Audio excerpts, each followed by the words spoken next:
Buddy, put that thing back in its holster. We haven't gone anywhere.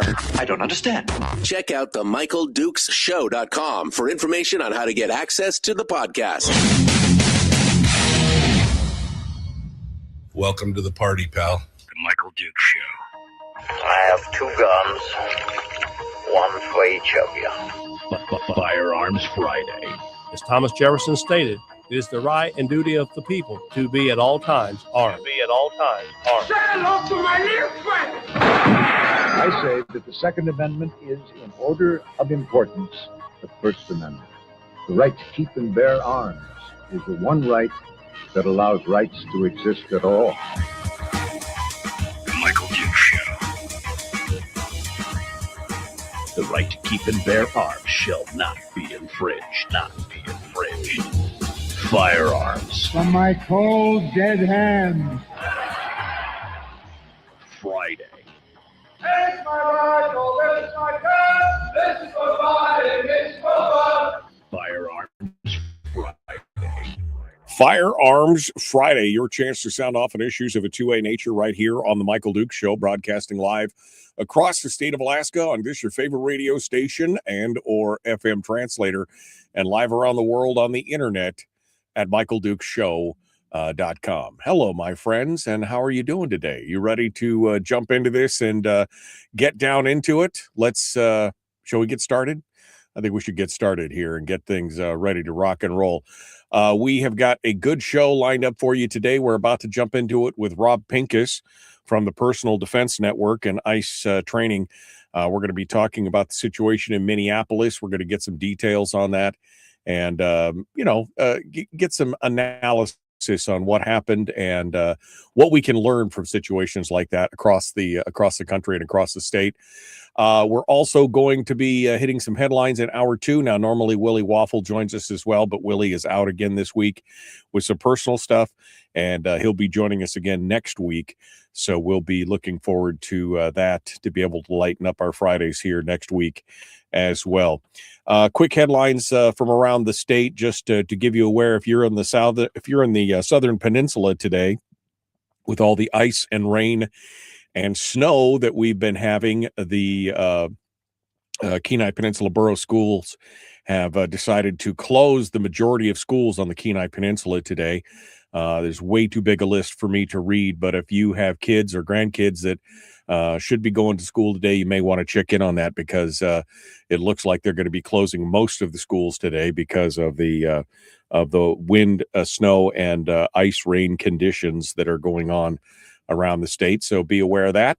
And let's it might be a snow day, ice day, snow ice day, whatever it is. But check in on that before you get ready to bundle the kids up for the school bus, which may not be showing up today as well. It looked like Anchorage School District schools are closed today as well. So somebody in the chat room just mentioned that. So ASD schools as well. You might as well just, if you're down on the South Central area, you might as well just, make a note and call the schools or look into it before you decide to send the kids off to schools today. Firearms Friday, of course, is the one day a week where we dedicate things to the Second Amendment. We talk about gun issues and gun rights, things that are happening in the news and headlines from around the country. And we want to invite you to come in every Friday to discuss these things and to dive down deep into a lot of this stuff to continue. All right, well, let's dive into it, shall we? Let's just get started, because our friend Rob Pincus is in the green room ready to go. Let's bring him on board, and we can start talking about some of the big stuff that's going on around the country. Rob Pincus from the Personal Defense Network and ICE combat training joins us this morning. Hello, Rob. How are you doing, my friend? I'm doing good. Good morning. I think, especially for the radio listeners that may not be able to see the company name and logo, it is especially important now to start distinguishing my company, ICE Training Company, Right. Integrity, Consistency, Efficiency, from the ICE. I actually had the initials first. They were still Border Patrol back in the day, but I get Right. some interesting looks sometimes when I wear my ICE Training Company gear lately. Yeah, no, I can imagine that was an unfortunate side effect of what's going Unplanned. on Yeah, what's going on out in the world. And of course, if you haven't been following Rob on Facebook for a long time, he is the guy that travels around the country and around the world helping to train both private citizens and law enforcement and others in combat training techniques and gun handling and everything else. And he's been doing that for what, Rob, 35 years now? Yeah, I mean, professionally, this is my, like SHOT Show. Of course, our industry trade show is next week, and this is my 29th SHOT Show. Yeah. And I left full-time law enforcement in 2001, so this will be my 25th year with teaching as my primary thing, but I started, a while back before that.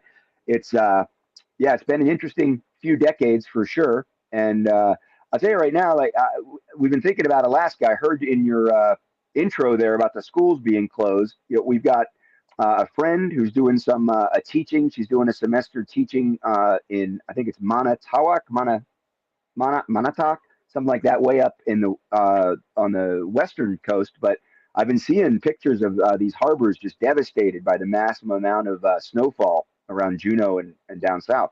It's crazy. Yeah, it has been crazy. We had a warning for the Homer Harbor Master here because it's 38 degrees now, and we already had a frozen harbor and all the snow, and then it got wet and heavy, and it's just a mess. Yeah, sounds like it. Sorry to hear that for everybody up there. Yeah, no, well, it's Alaska. If you don't like the weather, wait 15 minutes, it'll change on you, and you can enjoy something else. It was about 19 degrees here in western North Carolina, so it's feeling a little Alaska-ish to the locals here for sure. It's 41 degrees right here. 41 degrees right here. It's 38 up in Matsu. Last week it was 25 below. So it's just like it's a wild swing, but we're dealing with it as best we can. Rob, the incident in Minneapolis has captured the attention of the nation. Obviously, because we have people on both sides who have a lot of presuppositions and they have a lot of skin in the game and emotion that's wrapped up around this. I know that you've been taking some heat for some of the discussions that have gone on around this. For most of us who have seen this, this incident where this woman, Renee Good, was shot by a ICE officer. We've seen it from multiple angles. We've seen what's gone on. We understood that she was being told to exit the vehicle. Then she tried to drive away. She struck the officer. He fired the pistol. From a textbook legal standpoint, it looks like this is pretty cut and dried, that she refused the order and struck the officer with the vehicle. We know that officer a few months ago had also been struck by another vehicle, so he was already, I guess, pre-primed to try and defend himself from that kind of situation. So, but there's more to it there. There's also the discussion on the setup of, was this necessary? Did this need to be there? Did the officers need to push this response? And did the protesters, Renee Good and her wife, did they need to push the response? There's a lot of back and forth on this. So let's break it down. Give us your thoughts and walk us through your thoughts on this whole situation there in Minneapolis as we go through. Yeah, I waded into the public conversation about it after watching my feed for a day and a half, 2 days, seeing a lot of people, as you said, with a predisposed position on it, using exactly the same video to tell two very different stories. And this was when very early on there was only 1 or 2 videos out there. Now we've got probably 4 that are important to look at, 4 different videos from different angles, and some of them showing several minutes before the event, some of them showing the immediate aftermath, and some of them just focusing on what happened. And of course, the cell phone camera of the shooting agent, that's also very informative, I think, especially into kind of how did we get there. I agree with you that when it comes down to the snippet of the moment, was the officer justified under his training and based on his experience and his perception in trying to defend himself? I think that would be a yes. And I think that's what a jury would find. I think that's what law enforcement internal investigations will find, is that at that moment he was justified based on his training and kind of the current way we look at what happens when a vehicle is coming at anyone, but particularly at a law enforcement officer engaged in their duties. unfortunately, that's not enough to end the conversation. I think that, in fact, that may be what starts the conversation is, should we be sitting here? And I look at things, of course, primarily as a trainer. If I had trained that agent, is what he did what I would have trained him to do, what I would have wanted him to do. And most importantly, in the future, if I'm going to train police officers in a class next week, well, next week I'll be at SHOT Show. In 2 weeks, let's say I have some police officers in a class, would I want them to leave my training and then do what that guy did? And in both cases, the answer is absolutely no. And it has a lot to do with the setup. I don't believe that the agent that ended up shooting had any idea that that event was about to potentially escalate to a violent confrontation. Either, whatever side you think was being violent, I don't think that was on his mind at all. And you can tell by the way he's casually walking around the car, videoing with the phone in his primary hand. In any tactical training, you'll learn, keep your primary hand, your gun hand free or on your gun if you think something's about to happen. I don't think he had any idea that his partner was going to rush up to the car and try to open the door. Obviously, he had no idea that the woman was going to try to flee or bring the car in his direction. I don't think her intent was to hurt him. I don't even know if she knew he was there at that moment. Should he have been there? Probably not. Would he have been there in that position in that casual way if he knew, had any inkling that there was going to be that confrontation? Absolutely not. I think most people who train officers to do vehicle interdiction would say that was handled incredibly poorly. You've got a big full-size pickup truck with a crew cab there. You can put it in front of her car if you don't want her car to leave. And trying to open the door for presumably to pull her out while her car is still drivable, and I think was in gear at the time he actually tried to open the door going backwards, just seems really foolish. And that is consistent with a lot of the videos we're seeing of ICE operating, a lot of the stories we're hearing about them pulling people out of cars, leaving cars in gear, leaving cars on the road when they take someone into custody, and leaving the local police to deal with the aftermath. We're seeing a lot of poor tactics from ICE, from these agents. And unfortunately, she was annoying them. She was creating a problem. She was blocking traffic. She was honking her horn. She was antagonizing. She was being kind of a smartass in conversation with them. So when you pile on all the bad tactics and the emotions, you end up in a situation where an officer perceives a life and death situation. He took action. She died. And I think we should be talking about how to make sure this doesn't happen again, much more than trying to litigate in the comment sections what did happen last week. Right.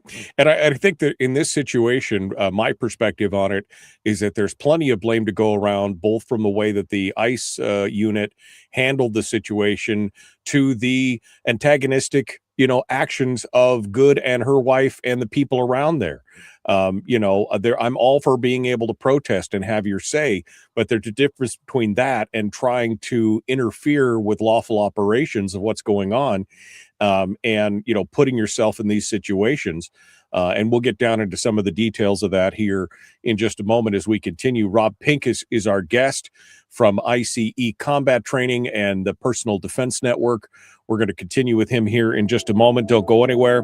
The Michael Duke Show, common sense, liberty-based, free-thinking radio. We return in just a moment, and we'll be back with more right after this.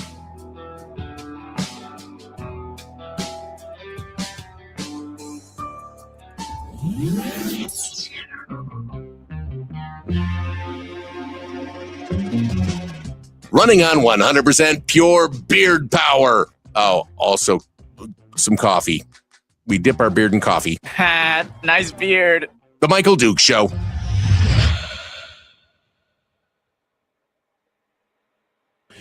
Okay, Rob Pincus is our guest here. We're in the commercial break right now, waiting for the radio to rejoin us. Chris asks a question, and I think this is a valid question. He says, what does it mean when law enforcement handles something poorly, but shoots and kills someone in the process? I mean, what does that mean for, I guess, for law enforcement, but also for the public at large? What's your take on that, Rob? I think the responsibility largely rests on the officers, right? And having been a police officer and obviously train a lot of police officers. In fact, I do a lot of work in the Twin Cities area with Ramsey County, which is St. Paul. And Personal Defense Network is headquartered and has been for 20 years in a suburb of Minneapolis. So I was just at a law enforcement training center doing some work about 3 months ago, just on the north side of the Twin Cities. Unfortunately, not every law enforcement officer is going to be trained to the same level. You're not always going to see the best practices. You're not always going to see the best execution, right? It's human beings. So when I look at a situation like this, anyway, I have to say that the burden of responsibility, the burden to avoid that shooting moment, is much more on the trained and equipped officers who are going out that day, especially this time, in this event at this time in our country. They know they're going to be met with antagonism. They know they're going to be met with confrontation.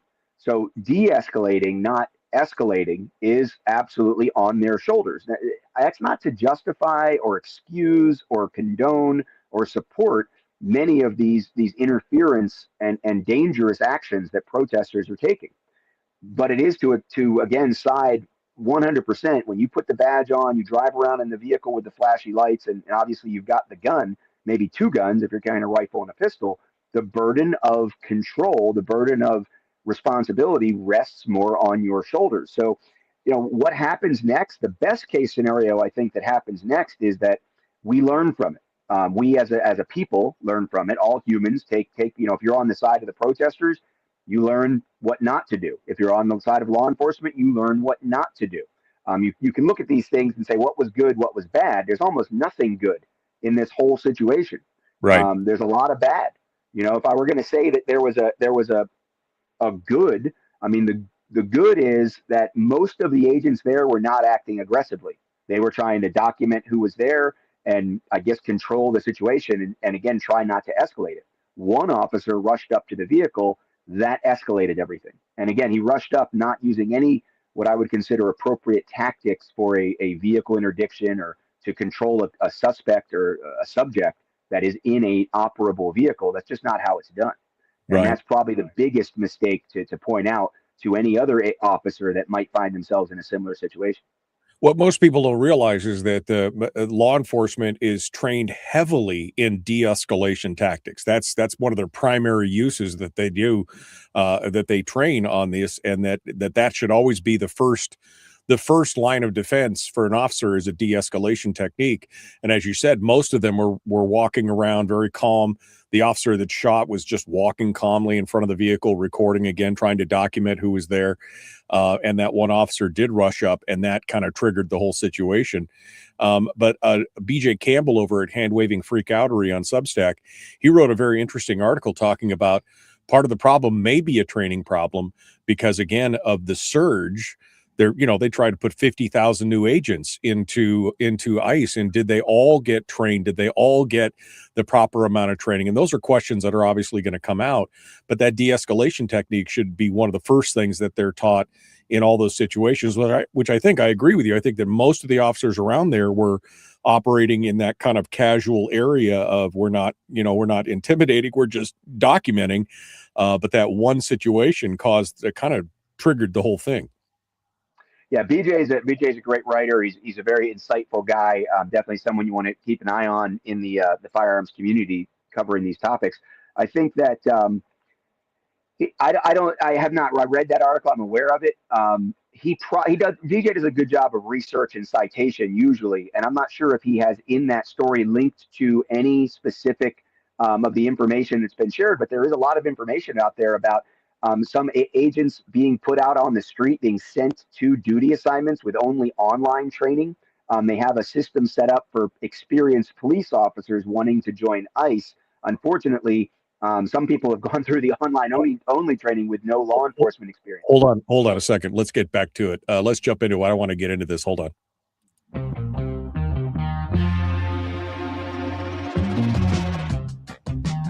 What the hell is an assault weapon? Does that mean that if we hurt your feelings, you should consider the Michael Dukes Show assault radio? Okay, we can accept that. Here's Michael Dukes. Kind of a dick, but somewhat funny. Just somewhat funny. Welcome back to the program. The Michael Duke Show continues. Rob Pincus from the Personal Defense Network and ICE Combat Training with us here today. We're talking about the Minneapolis situation.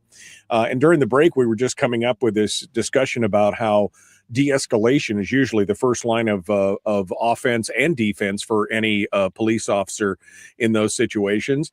And I was referencing an article from BJ Campbell over at Hand Waving Freakoutery on Substack, where he was making the comment about potentially some of this could be due to the lack of training because there's been such a surge of trying to hire new ICE officers. They try to hire 50,000 officers.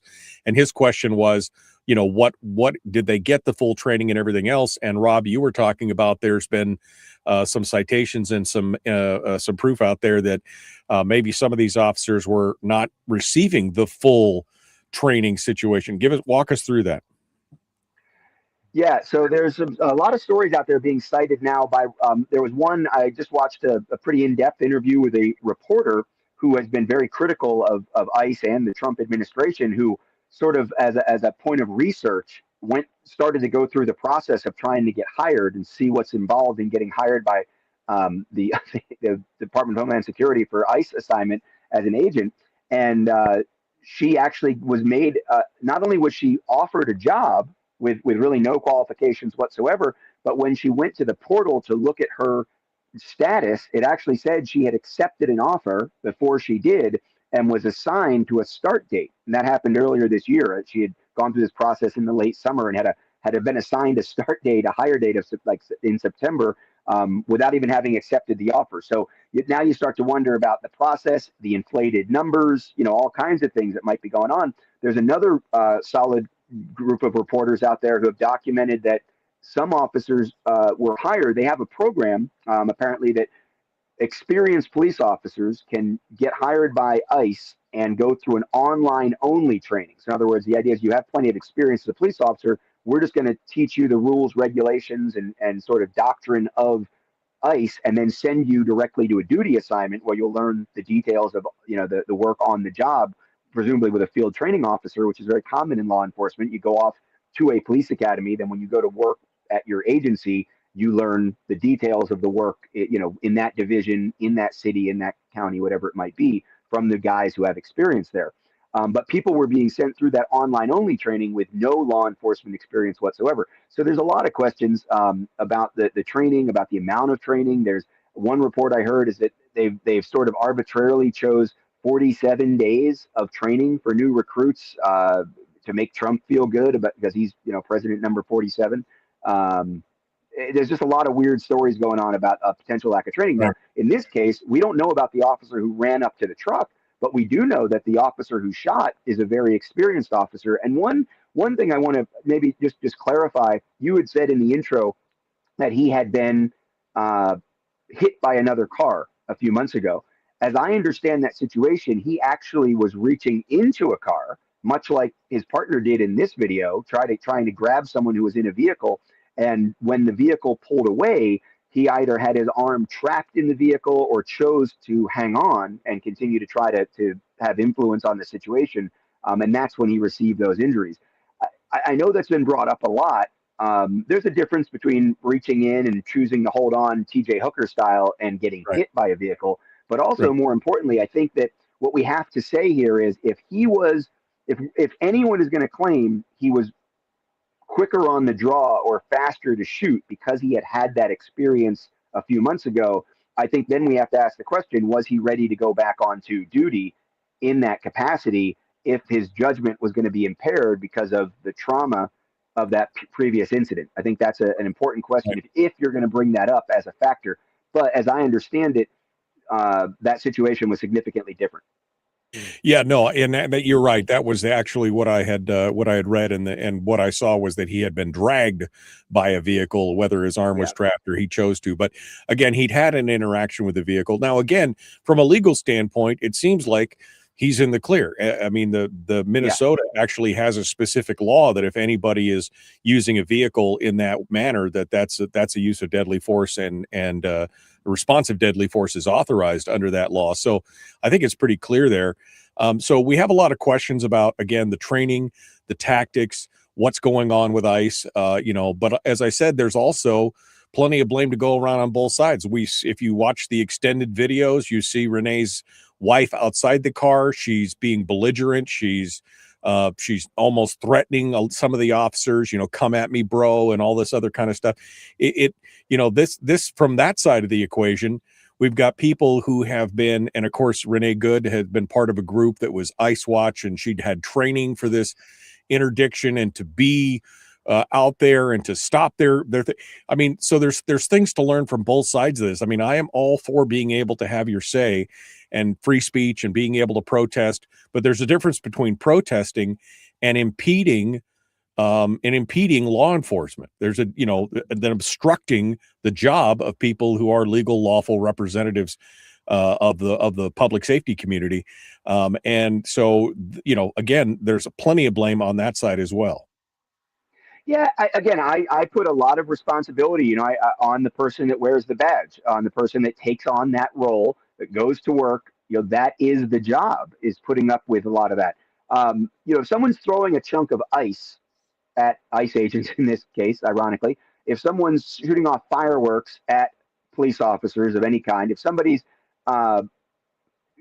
using if it's clear that the police officers are trying to arrest or apprehend someone, and you're positioning your vehicle so that that person can flee, I think there are lines that absolutely should not be crossed.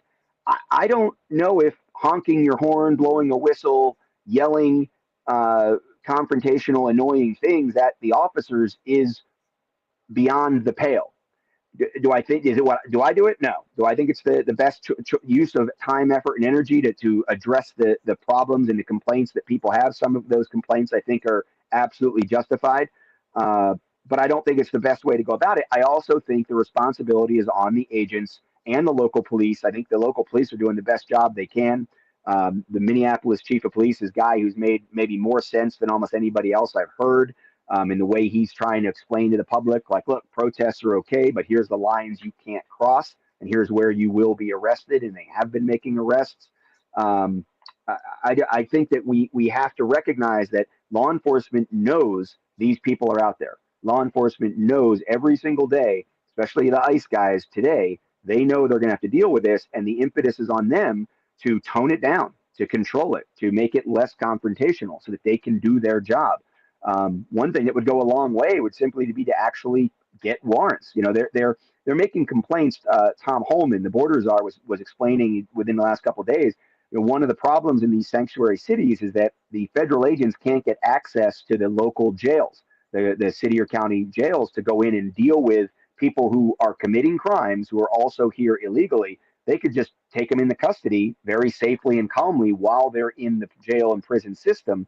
But the sanctuary city politically is saying, no, we don't want to cooperate with you. That's a problem.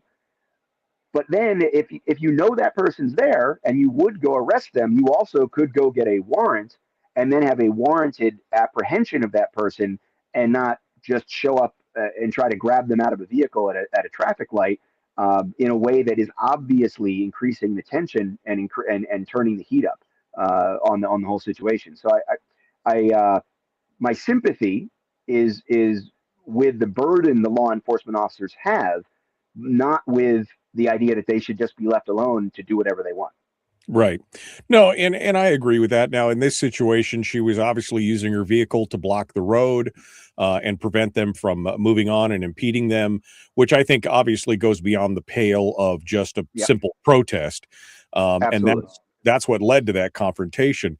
And it's easy for us to armchair quarterback this, as LD says in the chat room, but at the same time, I think it does raise questions. I think BJ's article, the reporters that you were talking about earlier, does raise a lot of questions. I am for enforcement of border laws and immigration laws in the United States. I'm for that. But at the same time, the people who are going to be out there doing these high-risk things in public, where other members of the public could be involved, whether they're protesters or just bystanders, they have a responsibility to make sure that they are, following these things and getting the proper training. And if they're not, it's not necessarily on the individual officers. That becomes then a question of administration and management and leadership, whether or not they're getting the proper information and the proper training before they go out there.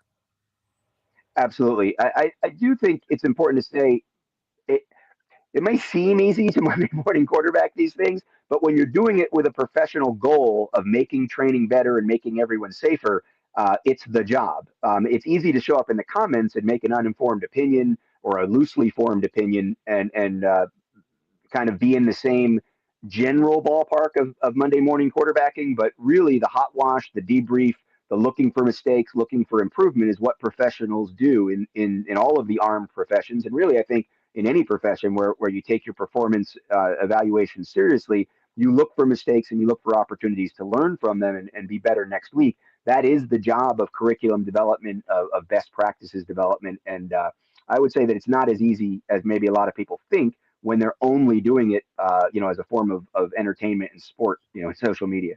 Right, right. Well, the AAR, the after action review, is important for almost any of these situations for sure. And like you said, we kid armchair quarterback, but then add to that whole situation, of course, the complete and total polarized politicization of every aspect of everything we're doing today in our lives. And as you said, you could have one piece of video that people from both sides will argue, oh, see, this proves my point. Oh, see, this proves my point.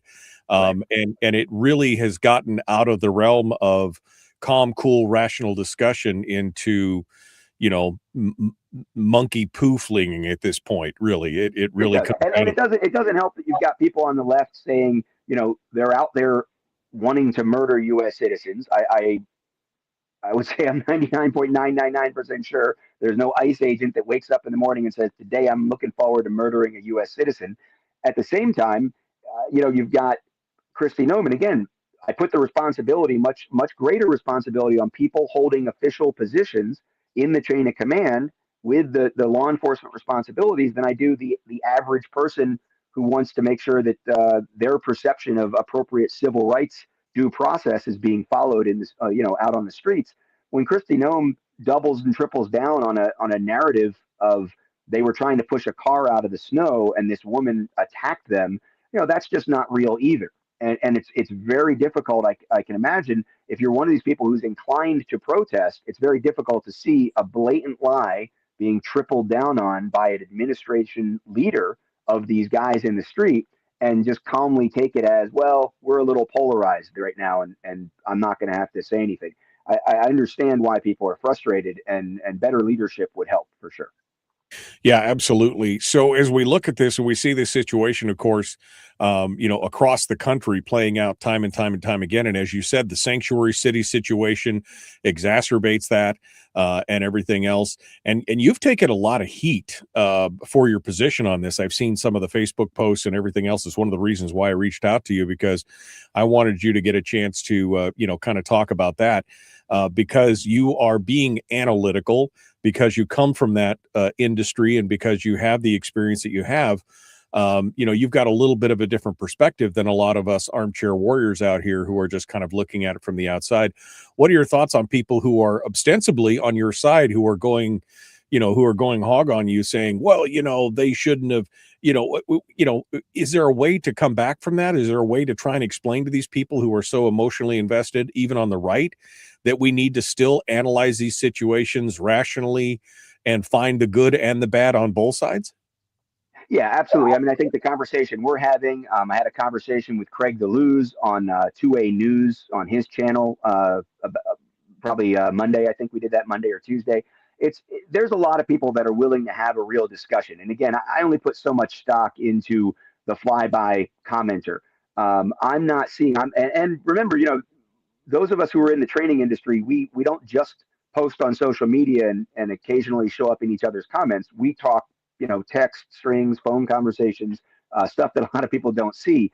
Some of the people that are very much leaders in this area are specifically involved in things like being expert witnesses, or maybe they're contracted to certain federal agencies right now where they look at it as a professional. Also, they're not going to show up online making comments. They might show up. Kevin Davis is someone who does a lot of expert witness testimony. He's a use of force educator and a use of force expert, former law enforcement officer in Ohio, another instructor, good friend of mine. He's been in the industry for a long time. He was on CNN last weekend.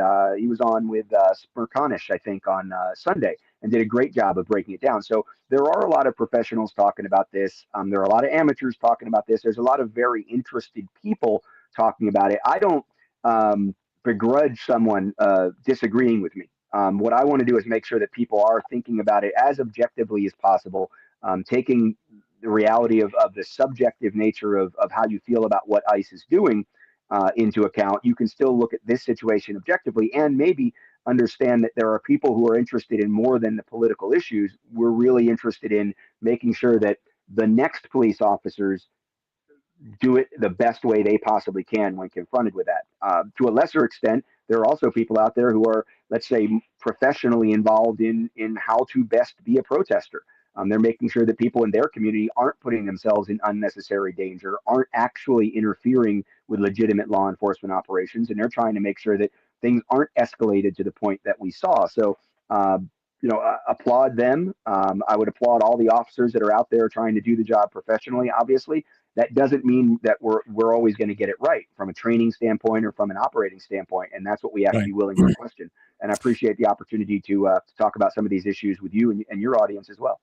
Yeah, and I think we do need to talk about the instigators, and we'll do that here in just a second, because I think that's also, again, there's plenty of blame to go around in all this situation, and we should talk about both sides. So we'll talk about the instigation component of it here in just a moment. Rob Pincus is our guest from the Personal Defense Network and ICE Combat Training. We're going to continue with him here in just a moment. The Michael Duke Show, common sense, liberty-based, free-thinking radio. We're back right after this. Don't go anywhere.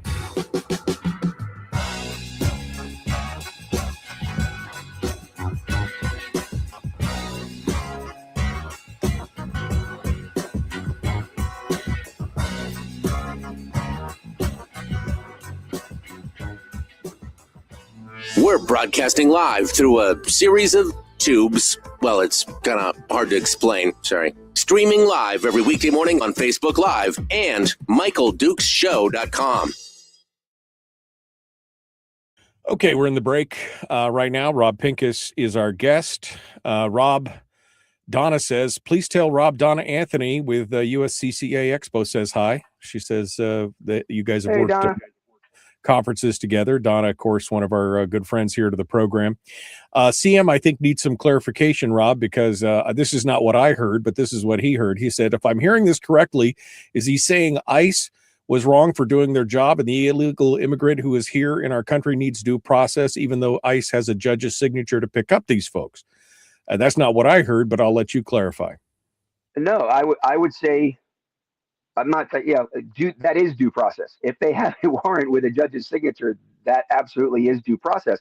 The criticism I would have is, we've all seen these videos. To pretend they don't exist is sophomoric. I mean, we've seen videos of officers walking up to protesters and say, didn't you learn your lesson a few days ago? Didn't you people learn your lesson a few days ago? And then swatting the phone out of her hand, referring to the Renee Good shooting. We've seen videos of officers walking up to cars, an Uber driver in particular is the most recent one I've seen. And he's saying, well, I need to see your proof. Guy's saying, I'm working. He's saying, well, I hear your accent. I don't think you're from here. A federal agent walking up to an Uber driver and saying that based on their look and their accent, they need to prove they're a U.S. citizen is not someone professionally enforcing the immigration laws of the United States. Very, very different from someone who goes and tries to arrest someone because they have a, as you put it, judge's signature on a warrant. That is professional law enforcement work. So, there's a lot of gray area in between, but we're definitely seeing in the media, and what's firing people up is we're seeing a lot more of the unprofessional actions than we are of the professional actions. But just as always, as is the nature of the media, as is the nature of the internet, it's human nature. If there's 10,000 officers out there across the country, and 9,990 of them are doing it right, we're going to see the 10 who aren't. And those 10 who aren't are the problem. And that's what Kristi Noem should be working on, is fixing the 10 that are the problem, not defending the guy who shot before she has any idea what really happened.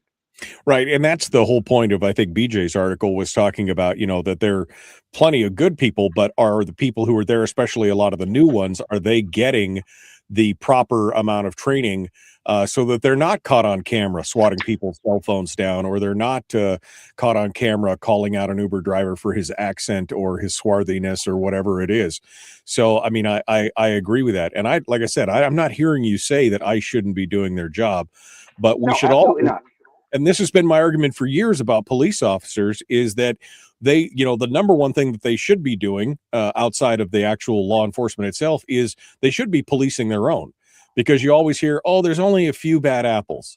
Well, what they don't tell you is that a few bad apples will rot the whole barrel. So you got to get the bad apples out. And we've seen that in just regular law enforcement, let alone ICE, where if you've got bad actors, you've got to pull them aside. You got to get them to straight up a fly right, or you have to eliminate them. And because like you said, those bad actors every time will bring down the whole department, division, the whole industry, if they're allowed to continue to act poorly in those regards.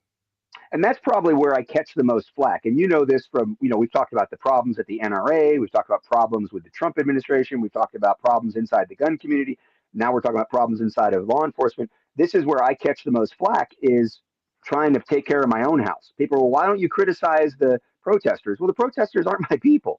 I'm worried about my people. I want to make sure my guys are doing the best job they can. Let's clean up our house, the more conservative side of the country, the gun owners, the law enforcement agents, the instructors, the trainers, the gun rights activists. That's really where I focus my work. And I do tell people, I just made a post, or a comment in response to something a few days ago. I said, I probably spend about as much time dealing with bad actors, and what I consider my community, as I do actually fighting the gun grabbers that are outside of our community. But I think that's really important. And yeah, you catch a lot of flack doing that when you're not just saying, we're awesome, they suck. But I think that's a better place to be. That's how I put my head on the pillow. That's when I look in the mirror, when I look at my kids, my granddaughter. I don't want to be the guy that ignored the problems in my own house so that I could just, drum up the clicks and the money by saying those people are bad. Yeah, rah rah, high pipe, rah rah. You've got to be able to call a spade a spade. When you see a problem, you've got to call it out, especially when it's in your own house. CM says, by the way, thank you for the clarification on that in response to this. And Richie makes a valid point, which I think will lead into the next segment. He says, people do need to understand that being a protester, quote unquote, stops short of becoming violent, destructive, or physically attacking or threatening someone that you hold disagreeable. It's laughable to see these morons in Minneapolis spitting on officers, throwing frozen water bottles at them, trying to grab their weapons, and lose their minds when one idiot gets the special sauce in the face. It's wildly unrealistic to think you can stop that kind of stuff without consequences. And I think that gets back to the instigation component of it. Now we have whole, I guess, industries, quote unquote, of people now being trained to resist and impede. And I think that there's an agenda here that also utilizes a battalion of people who are passionate about something, but may not be as well informed as they need to be. So we're going to get into that here in just a second with Rob Pincus, The Michael Dukes Show.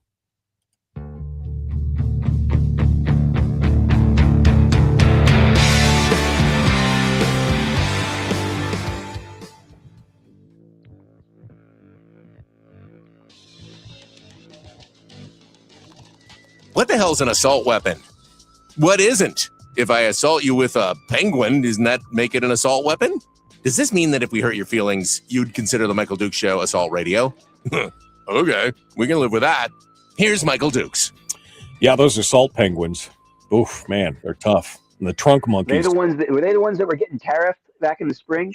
I think so, yeah, especially the emperor penguins, the emperor assault penguins, those guys are huge, and then you add the trunk monkeys to that, and it's a whole new deal. It's a whole new world out there for sure.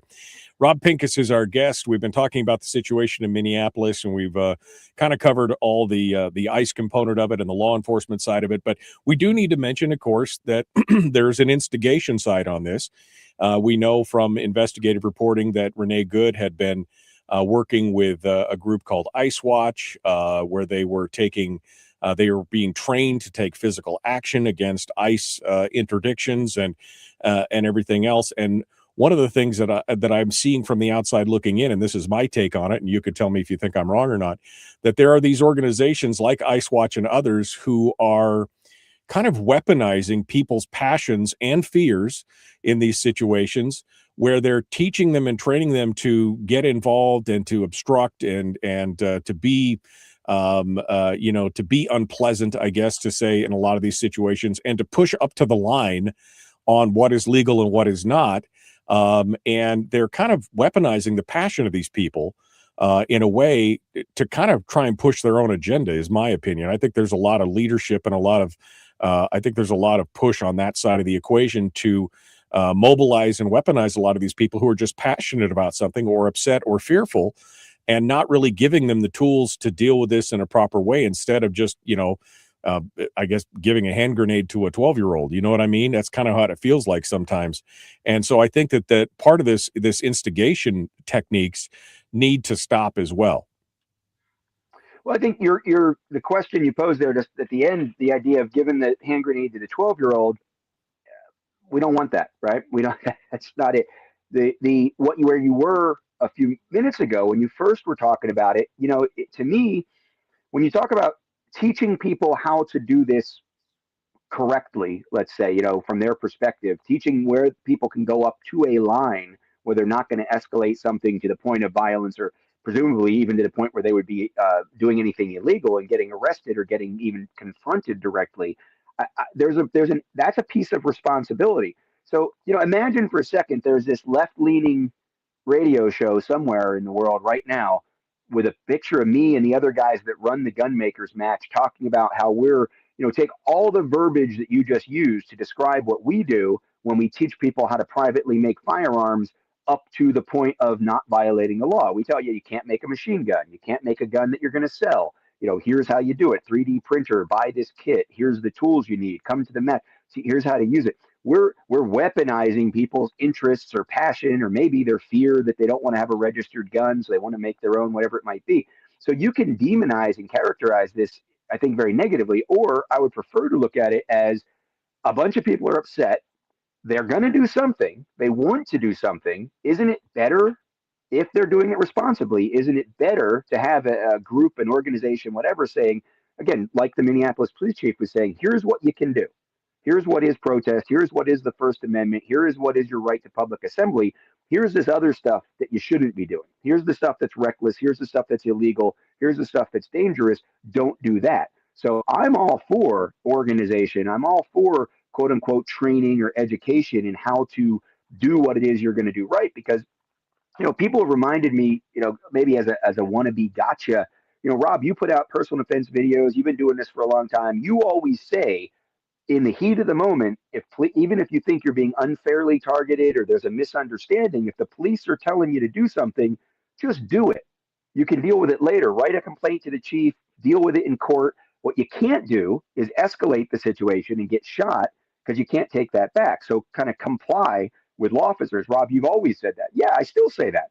In the heat of the moment, she should not have tried to drive away. She should have complied. She crossed the line. She got herself into a confrontation. If she'd have been trained, if she'd have come to Rob Pincus's school of protest, she would have been told, if an officer comes running up to your car trying to open it, put your car in park, keep your hands visible, and comply with the officer, because you've done something to create a mess now. And anything other than turn your car off, put it in park, put your hands up, put your hands on the steering wheel is going to make it worse.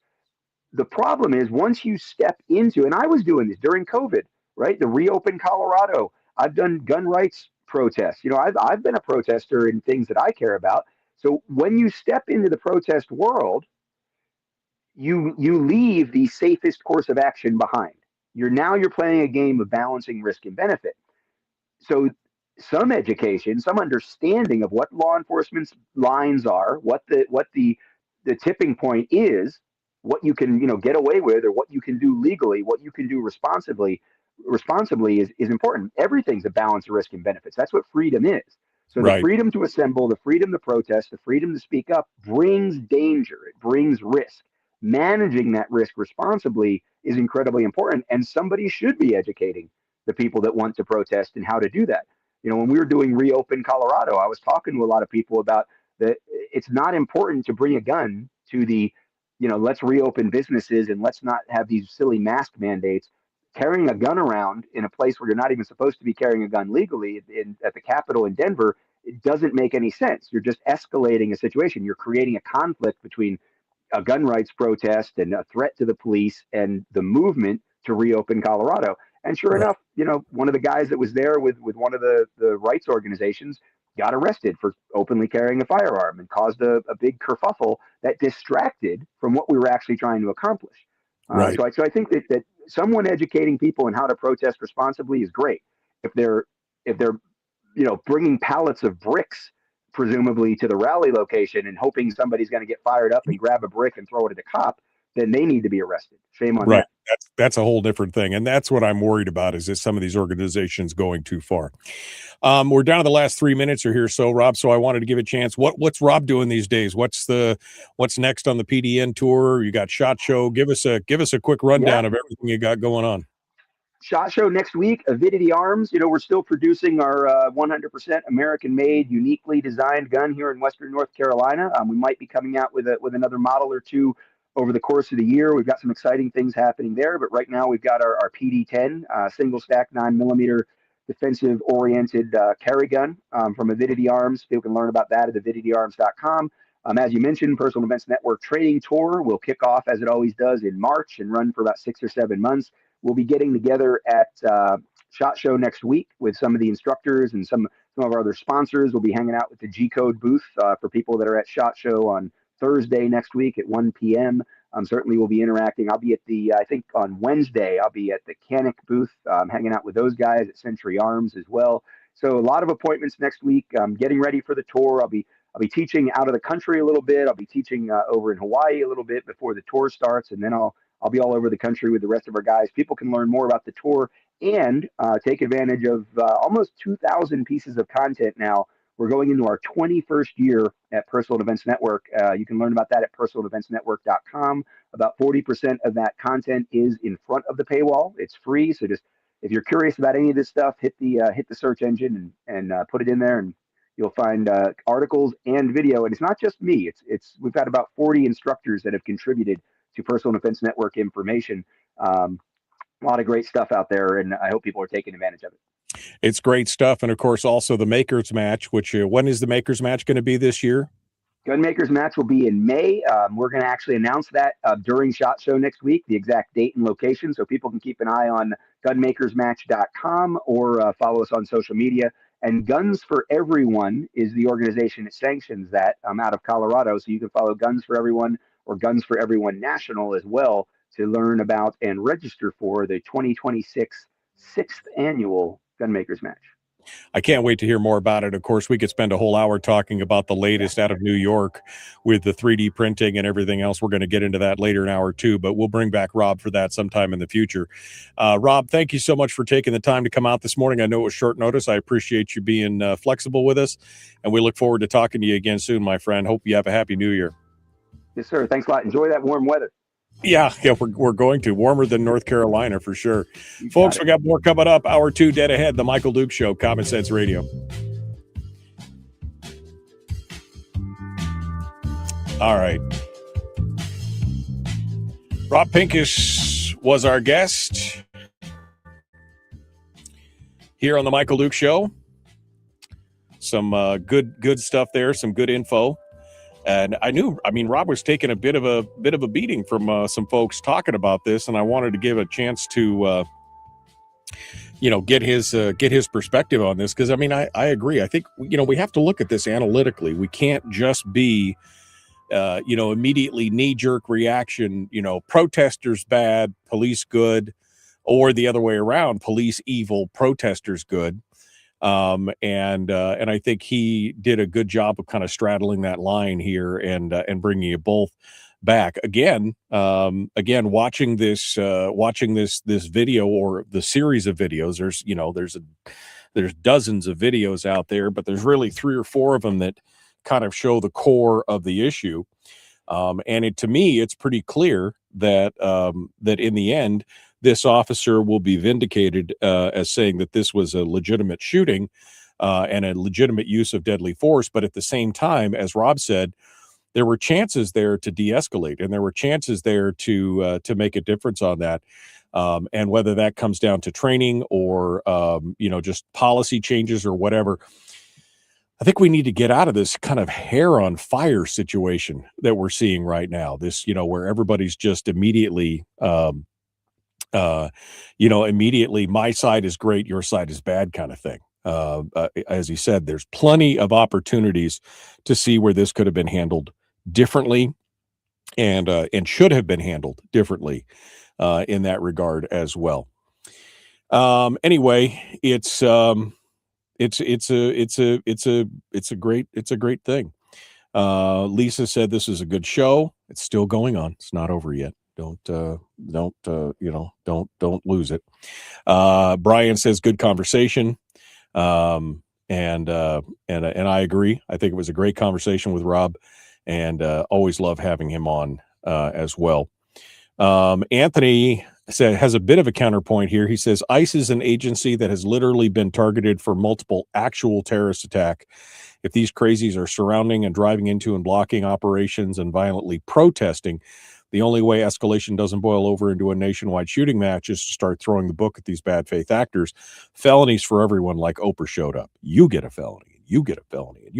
And this is kind of what I was trying to say with Rob, is that my fear, because there's these organizations out there like ICE Watch and others who are training these protesters, and I use the word training loosely, training these protesters, and they are looking, I think in a lot of cases, it's a bad faith effort by some of these organizations, not all of them, obviously, but some of them. It's a bad faith effort to actually try and create these, to manufacture these confrontations. Because, that's what they're really looking for. They're wanting people to push right up to the line and to create these confrontations in this situation to further their own political goals.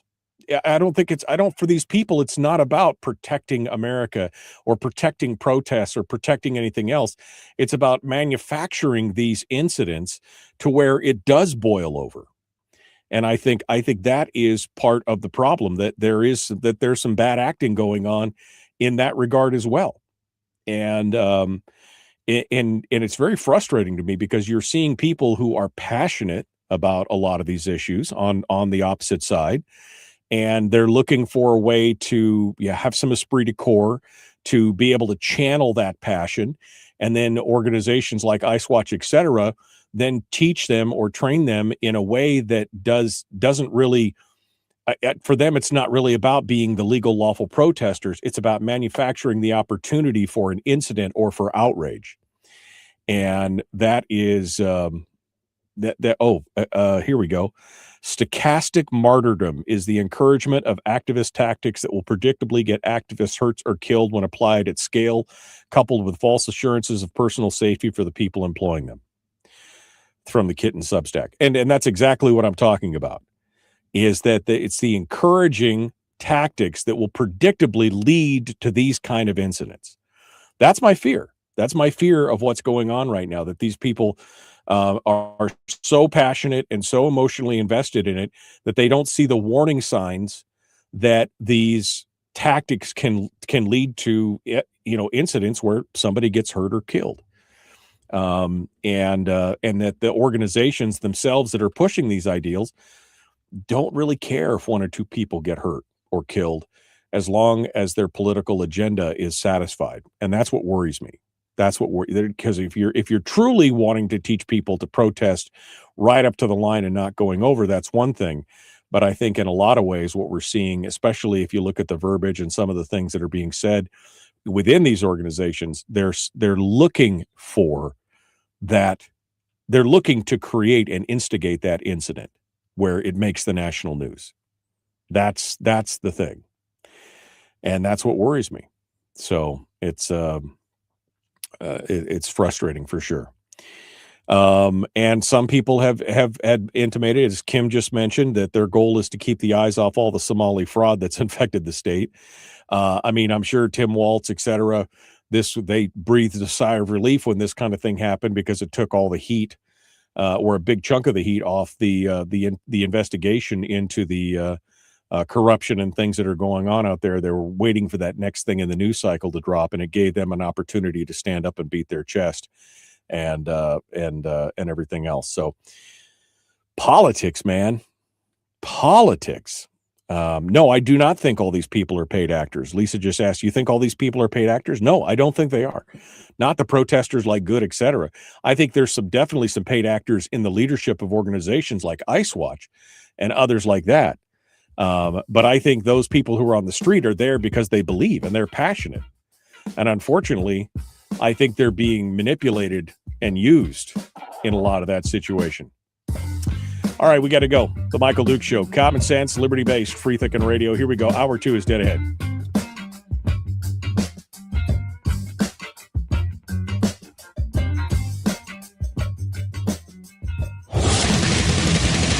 Whoa, buddy. Put that thing back in its holster. We haven't gone anywhere. I don't understand. Check out the MichaelDukesShow.com for information on how to get access to the podcast. Welcome to the party, pal.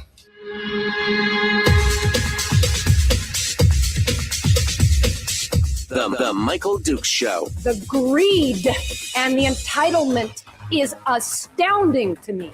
What more could you want from a low-budget radio program? This is a dumpster fire. Sounds just BS.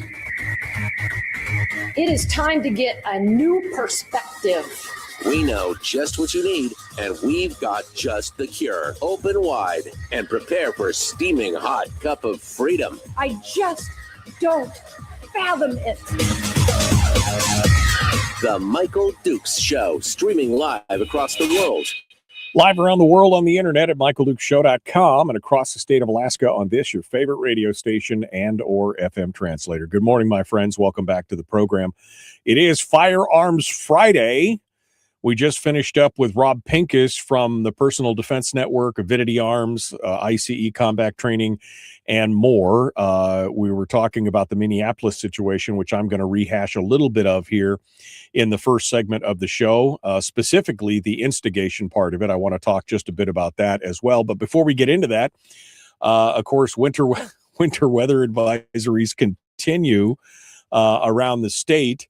It's currently, I don't know what it was. My widget disappeared here. What is it? 41 degrees here in 41 degrees in Wasilla or in Homer here on top of the world.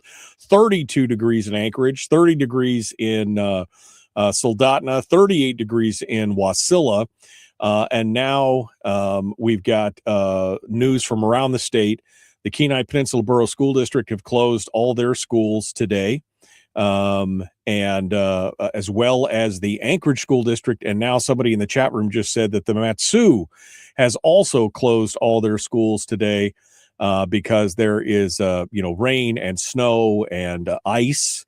Not the Border Patrol type of ice, but real ice going on everywhere. Fairbanks is still under a blizzard warning, with accumulations up to 2 inches and ice accumulations with a light glaze, winds at 40 miles an hour.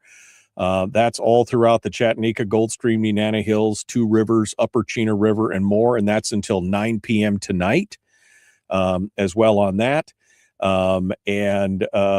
It's just kind of nasty out there. Just kind of nasty out there.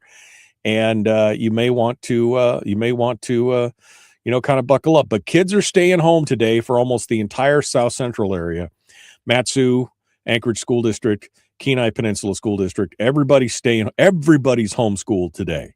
So that's what's going on. I wanted to put that out there first. And don't forget to go out and enjoy the warm weather. Enjoy it while you can, my friends. Enjoy it while you can. The 7-day forecast is calling for this warming trend all throughout this next week until Thursday, when it starts to drop again and get colder again throughout the time. All right. I want to talk just for a minute about one component that Rob and I touched on there at the end. And I wasn't very clear at the end there about my comments on the instigation. And luckily, Brian, who is much smarter than me, was able to quote somebody that kind of brought my commentary to the forefront. Like I said, I believe that there's plenty of blame to go around on this incident with the shooting of Renee Good there in Minneapolis. As I said, I believe that that will be found that the officer was within his rights to employ deadly force when she drove the vehicle towards him. I think that will be, I don't think that there will be any question on that. But obviously there's a question of training and situations and everything else. But one of the parts that I wanted to talk about was the instigation component of it. And this is for groups like Ice Watch, who purportedly Renee Good was part of, had enrolled her child in a school that was a center for Ice Watch, and that the parents and everybody there involved was getting training to go out there and radically interdict protest these ICE raids or interdictions or whatever they are. And my fear is that, you have a lot of people out there who feel very strongly about what's going on with ICE. You have a lot of people out there who are very passionate about protecting these people, the illegal immigrants who are being targeted by ICE, and who feel like they want to do something, right? They feel like, well, I've got to do something. And so in protesting, they feel like they're getting what they need. And protesting is great, and I support it. But the problem that I see is that with organizations like Ice Watch, to me, it appears that it's not necessarily just about protesting and have your voice being heard. It's about a political agenda. And I'm worried that some of these organizations, again, like Ice Watch, are not just encouraging people to protest, but are encouraging them to orchestrate or to create these incidences where somebody gets injured or killed, these viral moments where somebody gets injured and killed, and it pushes their political agenda, regardless of the harm that it does to the members of their organization. That's what I'm afraid of, and that people get so passionate and blinded by their passion or their emotion of these issues that they don't stop to consider the ultimate consequences of what they're doing. And Brian was kind enough to drop me a quote, which states it much more in a more scholarly way, I think, in a more clear way. It's a quote from the Kitten Substack that says, "Stochastic martyrdom is the encouragement of activist tactics that will predictably get activists hurt or killed when applied at scale, coupled with false assurances of personal safety for the people employing them." And that's what my fear is that people who are so almost blinded by their passion for a topic or their emotion over a topic, like these raids. And we've seen it. We've all seen the social media posts or the Facebook or the TikTok or the Instagram reels or whatever, where, people are, they're so upset, they're crying or they're mad or they're shouting, they're screaming about what's going on. They get so blinded by the emotion and the passion of the moment that they will take this instruction from groups that are really just encouraging them to do these things to reach that predictably violent moment. And it's almost like they're being used by these organizations, that their passion is being used and misused by these organizations to make a political point. And that's what my fear is, that you'll see more of this out there. And of course, incidents like this beget more passion and outrage for these kind of activities, which just drives their ranks even further. And I'm saddened to see that. And I'm saddened to see people used in that way. So, if we can learn anything from this, it is that there should be boundaries on each side of this situation, boundaries for law enforcement where they need to use de-escalation as their primary tactic, and have proper training and do all that kind of stuff. All these questions that we're getting about whether or not these officers have been properly trained, but also on the other side, boundaries of knowing what is obstructing law enforcement or impeding law enforcement versus what is a peaceful protest.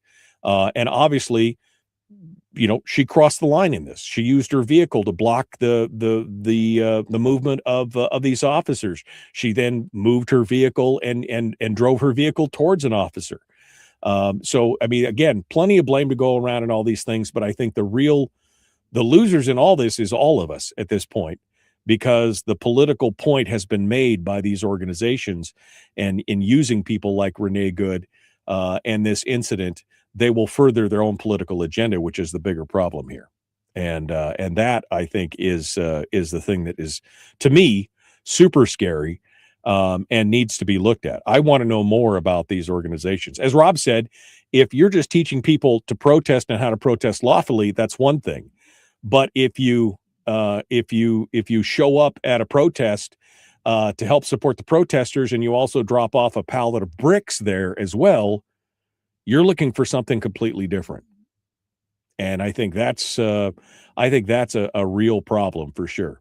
So anyway, Rob Pincus was on the program. And if you didn't get a chance to go, I recommend you go back and listen to the podcast, because it was an excellent conversation with Rob, who has, again, taken some heat from folks on the law enforcement gun culture side for saying that maybe there's blame on both sides of this. I find that offensive. Let me sidebar for a second. That kind of stuff really offends me, because what it says is, if you don't believe in our side's narrative, no matter what, then you're wrong or evil or whatever. Not that we should look at each incident through the lens of rational, reasonable thinking and analyze what went wrong and what went right for both sides.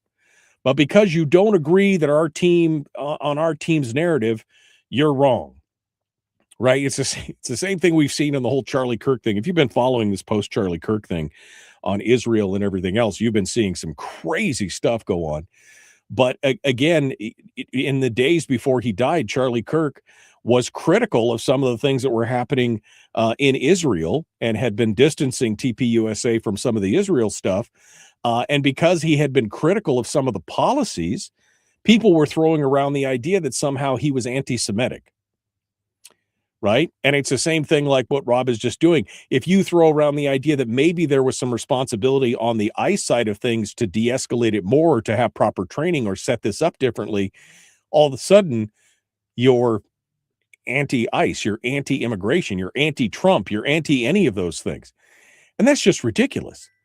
If you can't have a deeper analytical look at things from both sides, and come up and say that you're somewhere in the middle on this issue instead of on one side or the other, I mean, we're doomed at that point. If anybody who says, well, I agree with this, but there were still some problems, that's a problem. It's absolutely a problem. We have to have the ability to be analytical, to call out the balls and the strikes. And if we don't do that, then we're doomed. Then it will be the culture of groupthink, no matter what. So I applaud Rob and what he's done on this, because I think it has made people think. It's brought a lot more to light. Again, I've referenced several times this morning this BJ Campbell article over at Hand Waving Freakoutery. You should go over and read it, because he talks about the potential lack of training on ICE and some of the problems and some of the questions that haven't been answered, and everything else on this. These questions need to be asked. If we are going to be true and diligent to do the right thing, we have to look at everything through a non-biased lens of, well, it was our team, so it must be okay. That's the thing. So anyway, I just wanted to clarify that, because I wasn't super clear with Robin. We were running out of time, and I didn't want to dive back into it. But that my fear is that there's some bad actors in the paid protester or protester training camp that really don't necessarily care as much about the individual protesters or the people they're training as they do about their political agenda, and that they're actually training people to become stochastic martyrs, right? I mean, that they're really training people to create these types of incidences to further their own political agenda, which to me is super cynical and kind of scary. So there you go. it's good to hear. And I see Rob Pincus has been in the chat since he was on the program, talking to people there as well. And I appreciate that, Rob. That's some great stuff. Again, we need to be able to discuss these things without pointing fingers at each other and saying, you don't agree with me, so you're evil. That's not something that we need to have here. All right, we're going to hit some headlines and more when we get back. Don't go anywhere. The Michael Duke Show continues. Common sense, liberty-based, free-thinking radio. Firearms Friday. No Willie Waffle today. He's out again this week. He's got some personal stuff going on, but he's supposed to be back next week with us. So we'll continue the next two segments with some good news, some gun headlines, latest on what's going on with the post office and everything else. It's going to be interesting. We'll be back with more right after this. Don't go anywhere.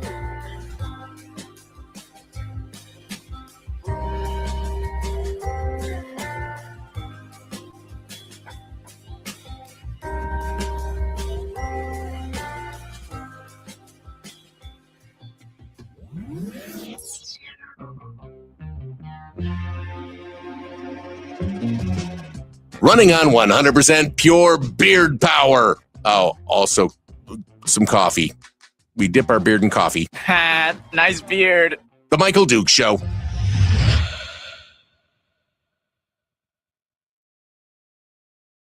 Okay, we're in the break right now, and we're continuing on. I'm going back up here to see what's going on. Oh, Rob is really getting into it. Let's see. Got a 5 a.m. phone call, says Melody, and couldn't return to my glorious slumber. Oh man, I know all about glorious slumber for sure. Somebody asked something about Rob. If it calls, I will. Law enforcement actually has the authority and license to expire those on threat of life. To get close to the line is downright stupid. That's what I'm saying.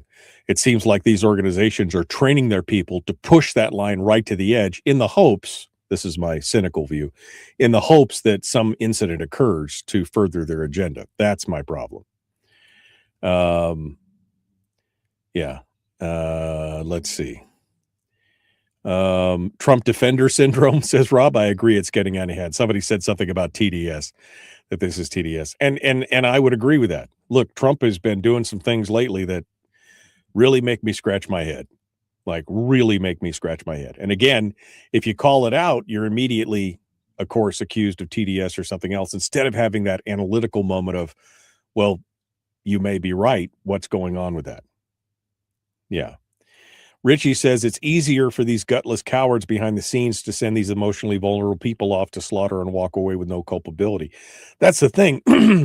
It's not it. I would argue that it's almost not gutless cowardice. It's analytical, and it's calculated to. I mean, they're using these people to further that agenda. That's what a lot of these organizations seem to be doing, using these people and putting them at risk to forward an agenda. It's not gutless cowardice. I would argue that it's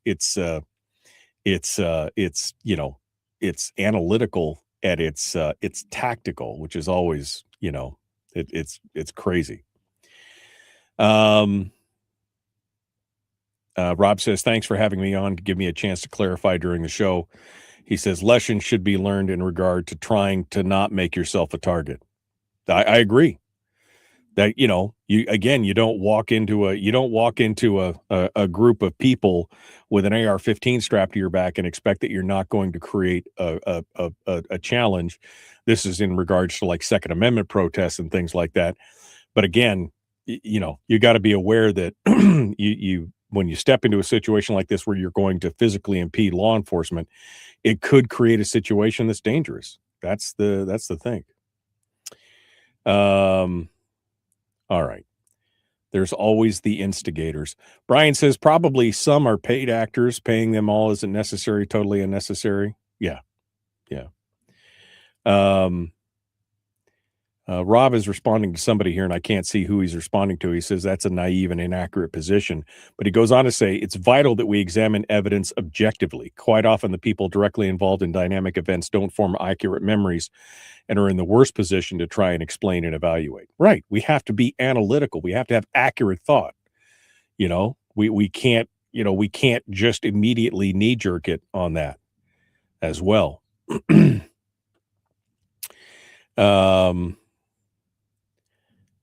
And Brian says, and I really appreciate Rob joining the chat. Rare that a guest does that. Yeah, no, I mean, I agree. It's good to see Rob in here, and I appreciate that for sure. Has Willie developed a maple syrup allergy? No, Willie's dealing with some family issues right now, so he's quite busy right now. So we'll get back to him here this next week, and we'll get more on this. All right.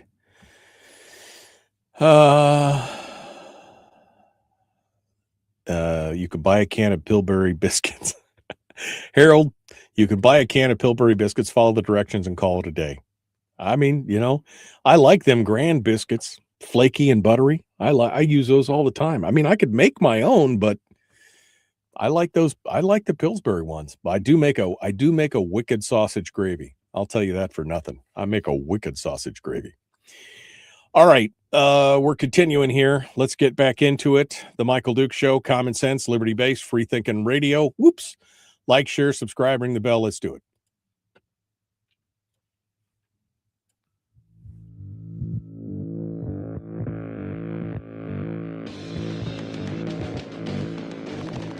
What the hell's an assault weapon? If we could just figure out how to get all of the murder guns and the attack guns and not keep selling those to people and just sell protection guns, I think that would be great and solve a lot of problems. Does this mean that if we hurt your feelings, you'd consider the Michael Dukes Show assault radio? Okay, we can live with that. Here's Michael Dukes. Okay. Welcome back to Firearms Friday. Man. Getting through any of this. We've got some good headlines from around the states and around the country here this morning to discuss. I think one of the biggest pieces of news that just came out is very interesting.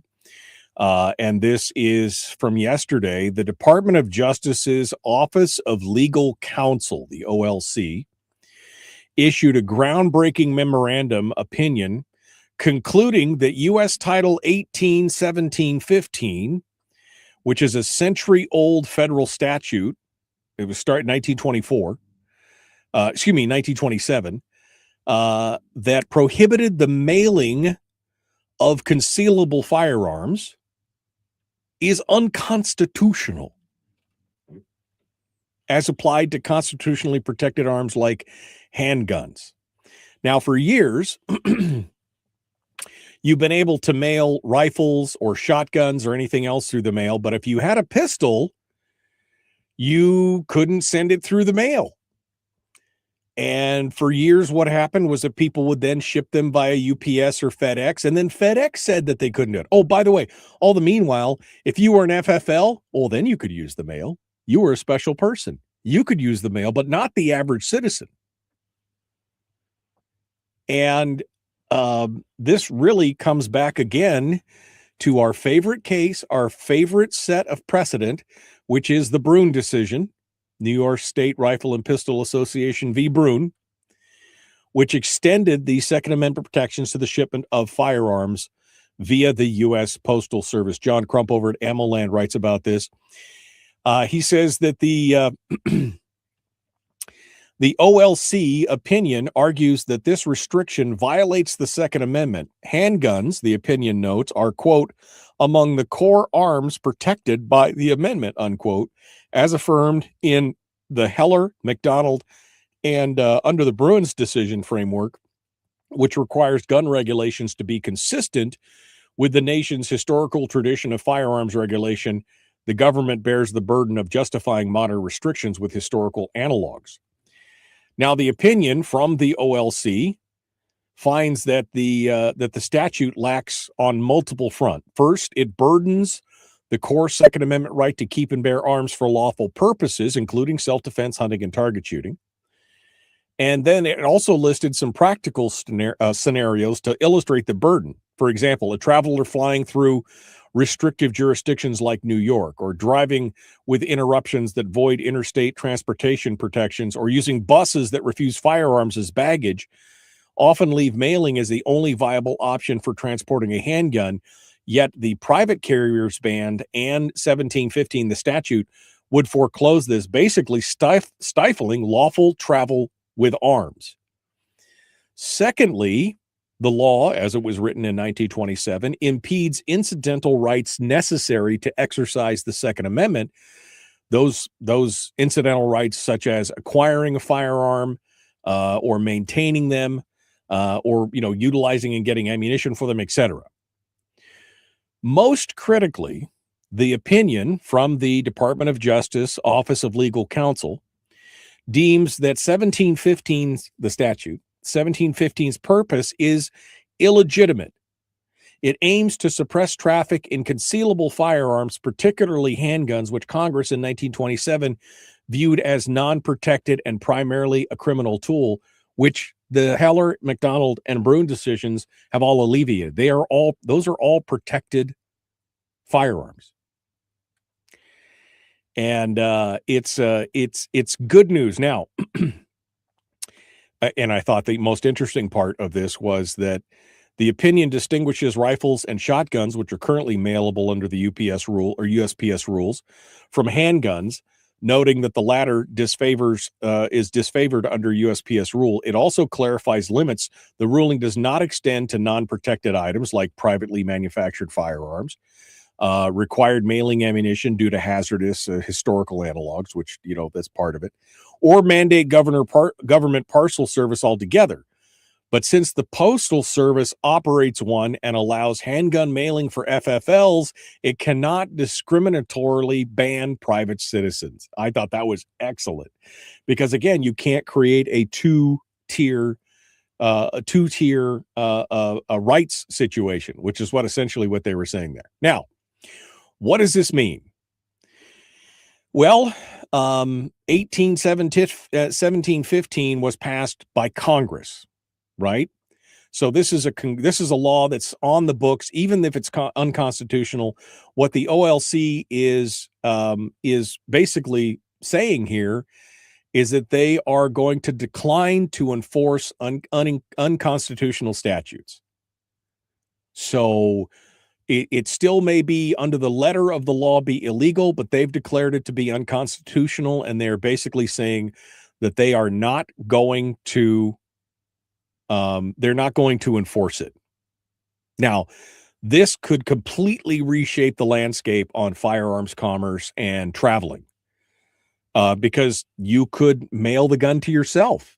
You're moving down to someplace else, or you're going to be in another part of the country for an extended period of time, and you can't bring your firearms, like, for example, from Alaska through Canada.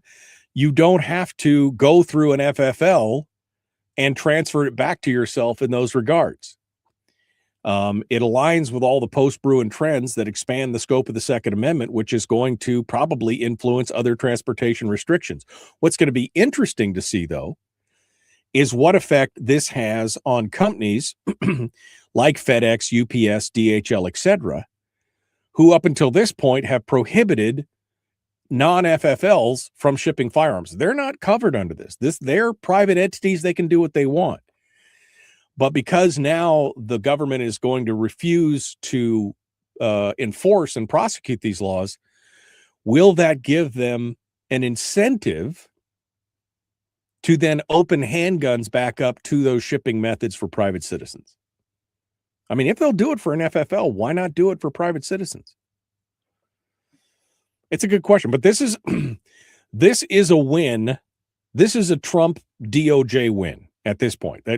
That's how I feel about this. Now, the question is, will this be able to be walked back in the future under another administration?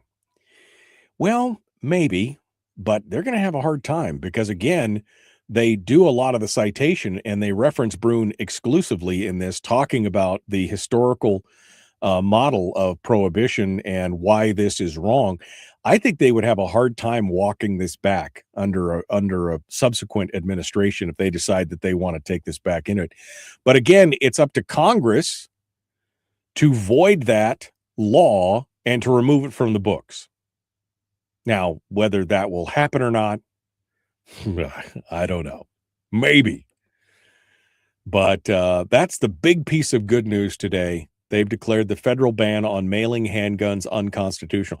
The USPS has taken quite a bit of a beating over the last, not a beating, but they've taken some losses, I guess, over the last few months on this.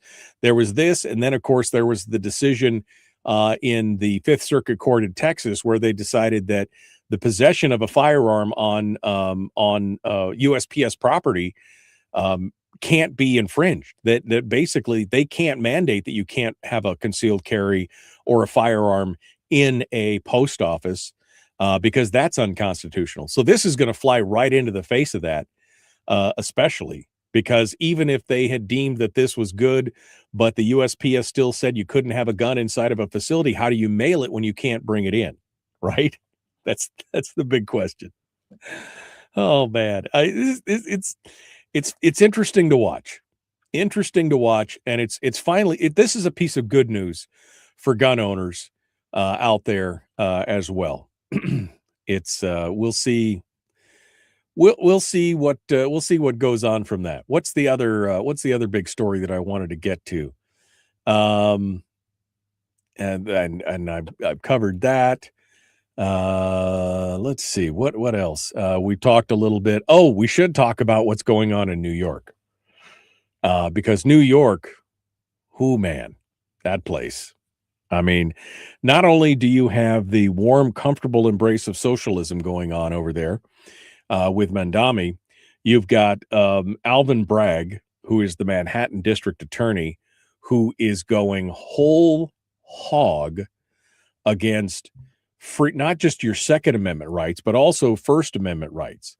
And trust me, folks, there are jurisdictions out there that are looking and watching at what's going on in New York, and they are just salivating, hoping that Alvin Bragg and company create a blueprint for them to follow, so they can try and do the same thing. Making your own guns in the U.S. has been legal since before there was a country, right? It's what we did. They built their own guns all the time. We've been building our own guns in this country for 250 years. People have done it. It's been legal everywhere. And then, of course, when you got to 3D printers or 3D, CNC, desktop CNC machines, it became even more common. I mean, that's what Rob Pincus was all about. This Makers Match in May is all about people who've created firearms on their 3D printers. It's a gun match with 3D printed guns. But Alvin Bragg, according to Tom Knighton over at Bearing Arms, Alvin Bragg has a dream, and he'll tell it to anyone who'll listen. Manhattan District Attorney Alvin Bragg says he plans to push for a nationwide crackdown on 3D printed firearms, building on legislations he's promoted to New York State lawmakers in recent years. Governor Kathy Hochul unveiled the proposal during her 2026 State of the State address this Tuesday. It would require 3D printers sold in New York to include technology that blocks the unlicensed production of firearms and gun parts. Now, how they would do that specifically, I have no idea.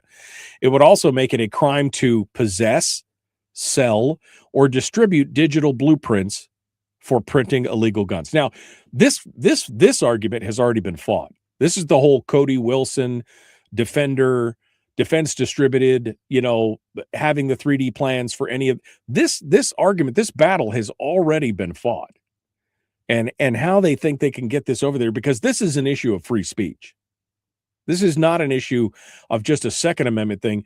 This is a free speech thing, being able to distribute digital blueprints or have them in your possession, those kind of things. That's a direct infringement on your First Amendment right. But this is where he says this is where he's going. He literally is saying we're gonna push all these things out.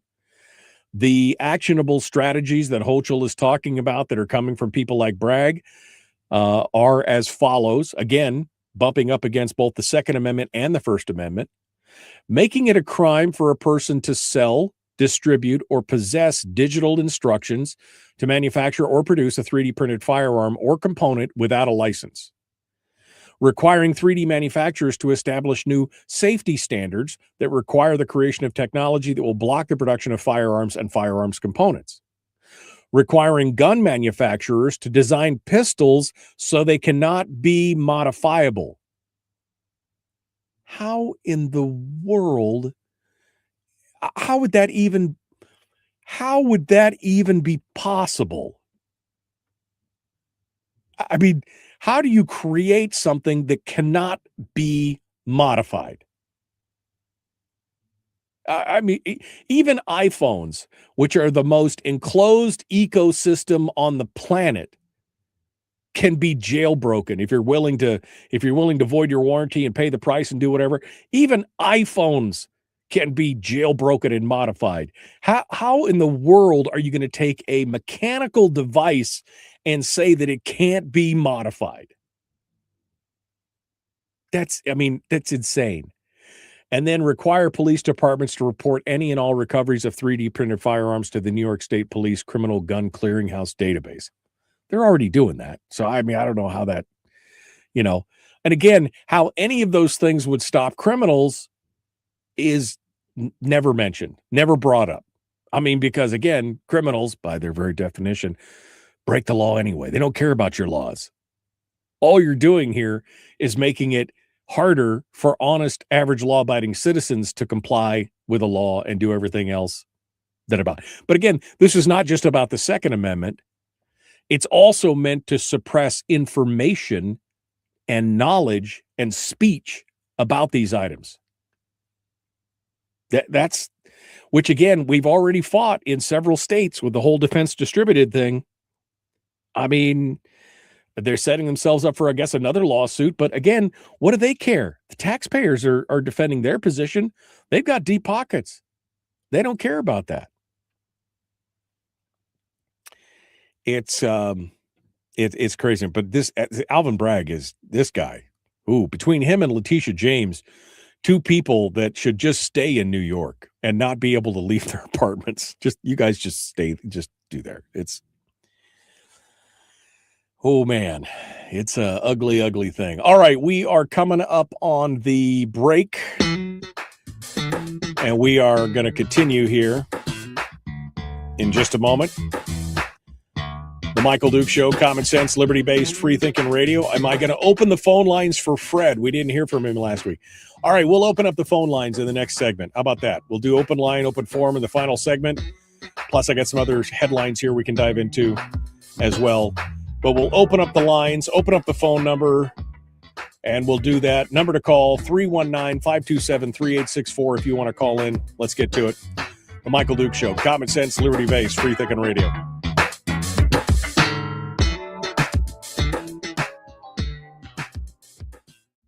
We're broadcasting live through a series of tubes. Allowing all of these entities to provide streaming stuff going on the internet. Well, it's kind of hard to explain.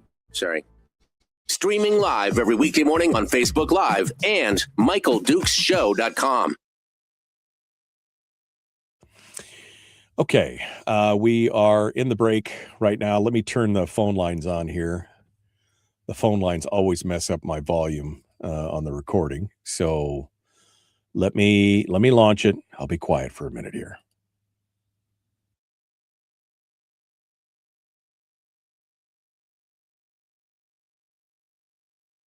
It's taking longer than usual. Hold on a second.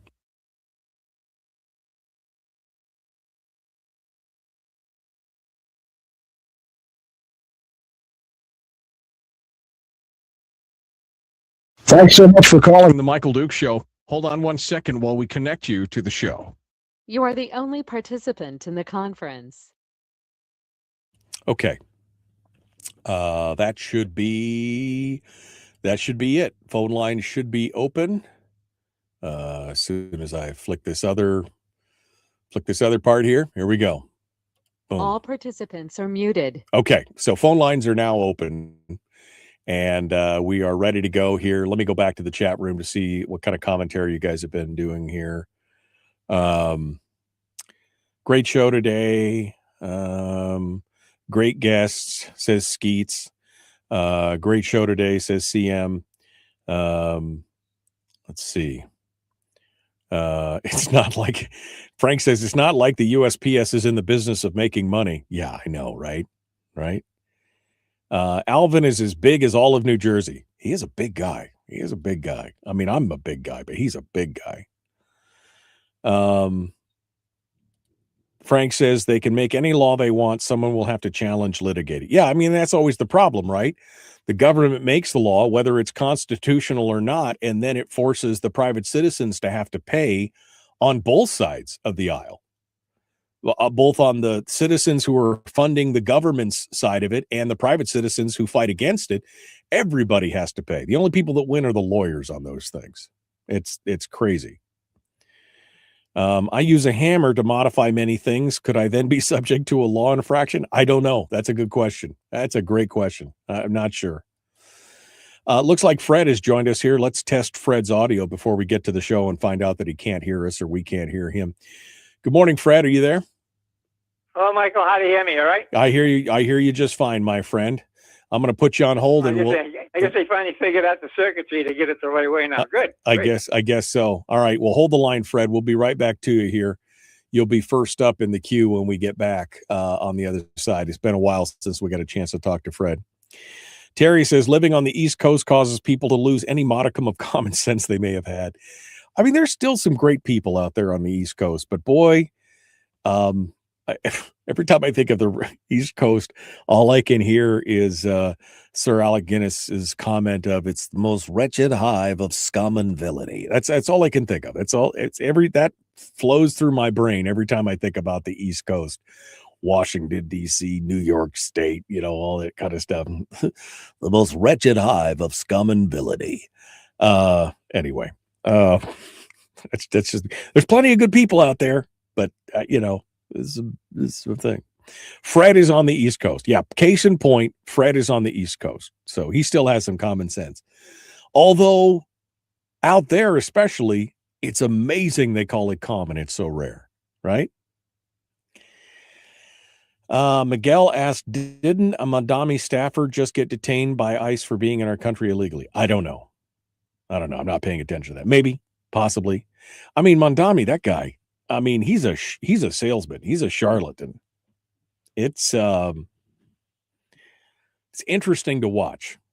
Let's just put it that way. That's going to be in the slow motion train wreck that's going to be New York City is going to be very interesting to watch over the next couple years here as he takes through. We'll see exactly how excited all of his people are who voted for him after this first term. We'll see exactly if it is the new socialist utopia that he's promised everybody out there as well.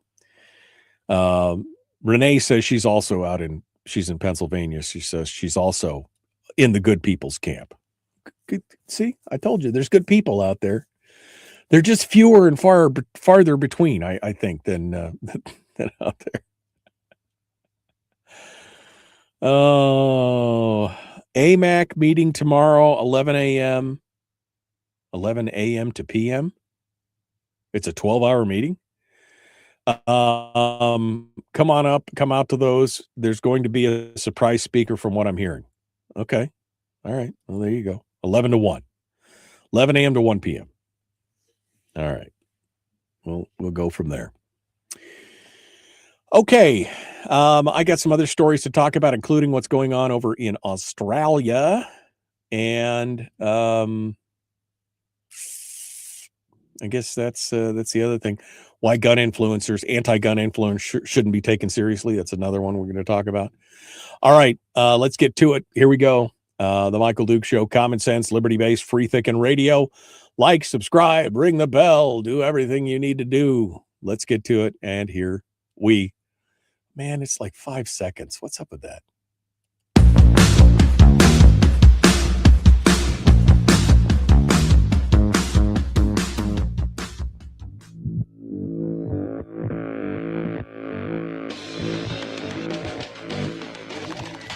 the hell's an assault weapon? You know, if we could just figure out how to get all of the murder guns and the attack guns and not keep selling those to people and just sell protection guns, I think that would be great and solve a lot of problems. Does this mean that if we hurt your feelings, you'd consider the Michael Dukes Show assault radio? Okay, we can live with that. Here's Michael Dukes. Okay, welcome back to the final segment of Firearms Friday today. Ooh, yeah. Well, phone lines are open at 319-527-3864. We're doing a little open line gun forum today. We haven't heard from Fred over in Rhode Island since before the holidays, so let's catch up with him and see what he has to say this morning. Good morning, Fred. Happy New Year. Hey, good morning, Mike. Great show. This whole thing with the gun control, that's one aspect of everything that's going on in the country these days.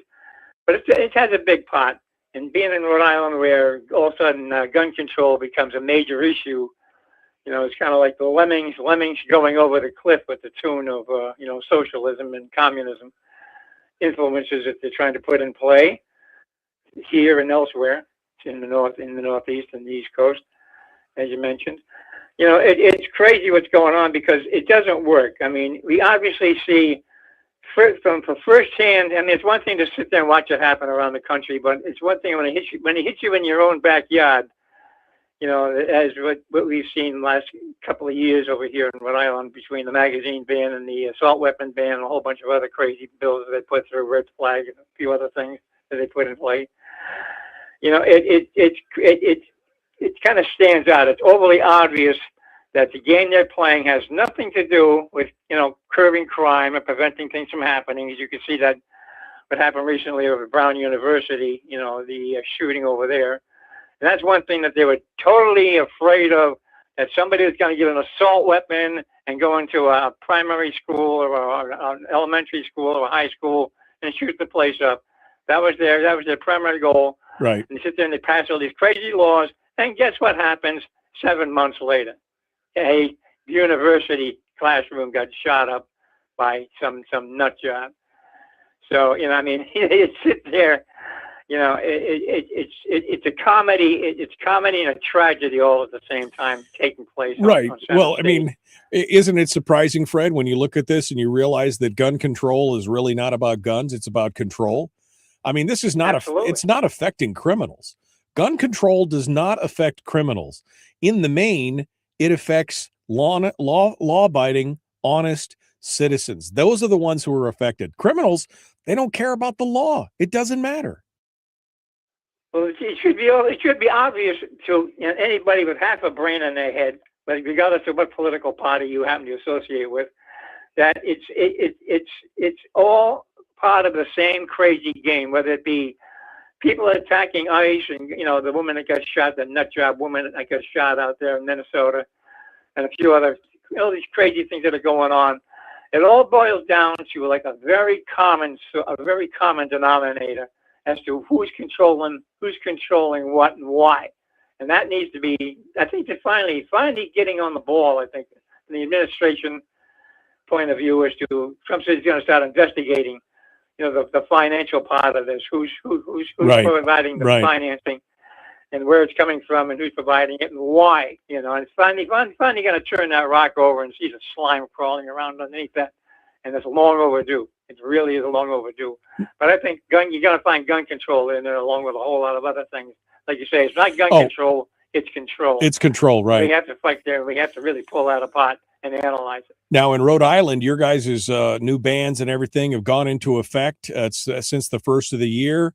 You're under the new mandate. What are you hearing about your gun rights organizations there in Rhode Island? Are they going to be turning out to the courthouses? What's happening there? Well, I think they're going to try to take a silent approach. We've got the governor and a whole bunch of other legislators that are coming up for re-election this year. And the governor just had a State of the State address there, and he's kind of gloating over. I guess he's quietly gloating over his assault weapons ban that he managed to push through. I mean, it had a lot of resistance and a lot of they couldn't get it through before, but he finally got it through, and he thinks he's really hot stuff as a result of it. I think in the long run he just hung himself because there's a campaign in place right now for all Republicans and a lot of other people to disaffiliate from your political party and become independent. Come primary time, guess who's gonna bury this SOB? It's gonna be the gun people, the gun rights people. They're gonna go after him, and then whoever the opposition is to him, they're gonna get the support, and this guy's gonna be taken out in the primary. You'll never see the election. I think that's the game plan right now. You can make a lot of noise about it. Yeah. Boy, come election day, it's gonna be one hell of a surprise for him. Well, I hope so. I hope that there's a revolution at the ballot box for that kind of thing, because you don't want the other kind of revolution on that thing. But, hopefully there is a bit of a pushback on that. But, you just never know. Again, it is the East Coast, Fred. Those people are motivated. Those people who are on the gun control side are motivated to go out there and protect their interests and keep their people in office. Once again, it's the money, Mike. It's the money behind it, and who has the money, and why are they pushing, this agenda? It's not only private money, Soros money, and Bloomberg money, and all the big corporation money. It's a lot of taxpayer funds that have been misappropriated, channeled through all kinds of money laundering, money laundering schemes and plans, and it's coming in to provide, you're sitting there, you're fighting David against Goliath type of a fight as to taxpayer funds versus grassroots. And, it's totally unfair, but it's not only unfair, it's totally illegal what they're doing with taxpayer funds. But once again, they sweep it under the rug and try to keep it very quiet, as to what's going on. I mean, that really should be taken apart. If nothing else, find out who's taking the money, misappropriating the money, stealing the money, and then really apply justice where it is overly long time deserved. Like it's been said many, many times, Fred. Follow the money. Show me the money. That's right. That's what's making it all great. Well, Fred, it's great to hear from you. Thank you, my friend, for coming on board and joining us. I appreciate you being part of the show today. Thanks for calling in, and it's good to hear from you on this Firearms Friday. Thanks for coming in. It's not just Rhode Island. Virginia has just had their new pre-filed bills that have hit their General Assembly, which is their legislature there in Virginia. And boy, howdy.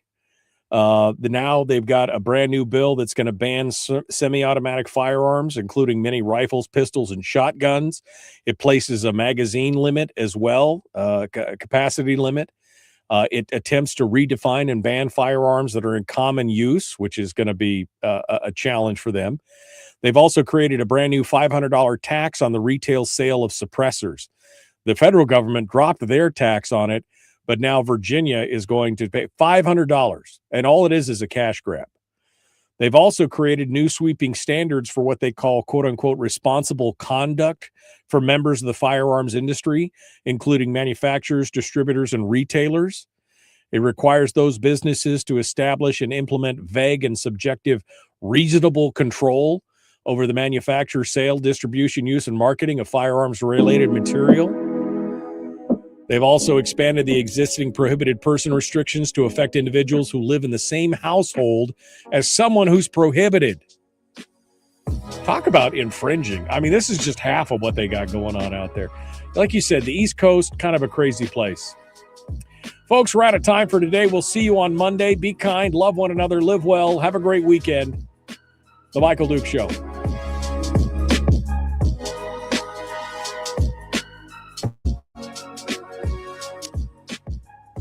All right, my friends, follow the money. It's exactly what you need to do. It's the same thing that's going on with these protests. Are they real protests? Are they astroturfed? Who's funding some of these organizations? Like the ICE ones and the No Kings protests and all these other ones. Who's funding these protests? I want to know. All right, my friends, we got to go. We will see you guys on Monday. I hope you have a great weekend. Enjoy yourself. Stay warm and stay dry. I guess don't go out unless you need to with the way the roads are.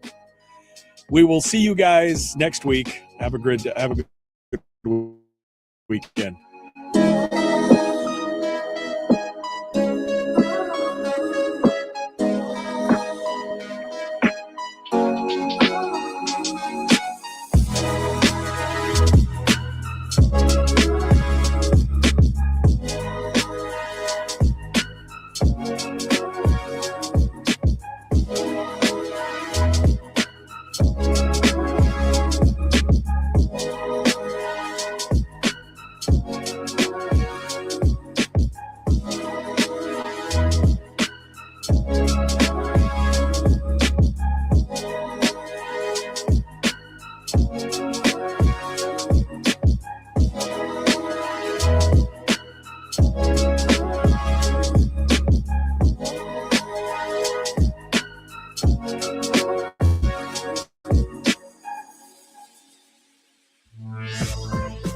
We've shed our terrestrial radio skin, and now we are slimy lizard internet people.